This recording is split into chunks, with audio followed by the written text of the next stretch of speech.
Hello everyone. আজ ছিল professional beauty expo day 2। Day 2 তে আমি জায়গাটা ঘুরে, ঘুরে দেখছিলাম আর কিছু ফটো আর ভিডিও ক্লিক করে নিচ্ছিলাম নিজের। তারপরে দেখলাম ওখানে অনেক স্টুডেন্টও এসেছে সেশন জয়েন করার জন্য। তারপর আমি হলে এন্টার করে গিয়ে খুঁজে, খুঁজে আমি মেইন স্টেজের দিকে চলে যাই। গিয়ে আমি সেখানে দেখি গৌরব স্যার একটা মডেলকে রেডি করছে। আর এই পুরো মেকআপটাই করছিলেন ময়রা ব্র্যান্ডের কসমেটিক দিয়ে। তো এই যে মডেল রেডি করে ফেলেছেন।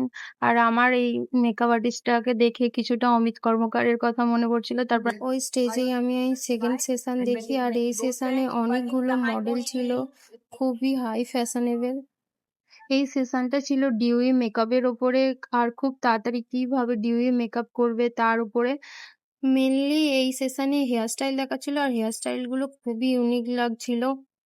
ওই একই স্টেজে নেক্সট সেশন শুরু হয় যেটা ছিল ক্রাইলনের প্রোডাক্টের উপরে। নন বেঙ্গলি ব্রাইডের এই লুকটা ছিল খুবই সুন্দর। দেন আমি মহিমা বাজাজের সেশন দেখি। তো ইনি ইনস্টাগ্রামে খুবই পপুলার একটা ফেস। ছোট ছোট টিপস উনি দিয়েছিলেন এই সেশনে। নেক্সট স্টেজে মেকআপ রিলেটেড একটা কোশ্চেনের অ্যান্সার বলে আমি গিফটও পেয়ে গিয়েছিলাম। তারপর আমি খুশি হয়ে বাড়ির দিকে রওনা দিয়ে দিলাম।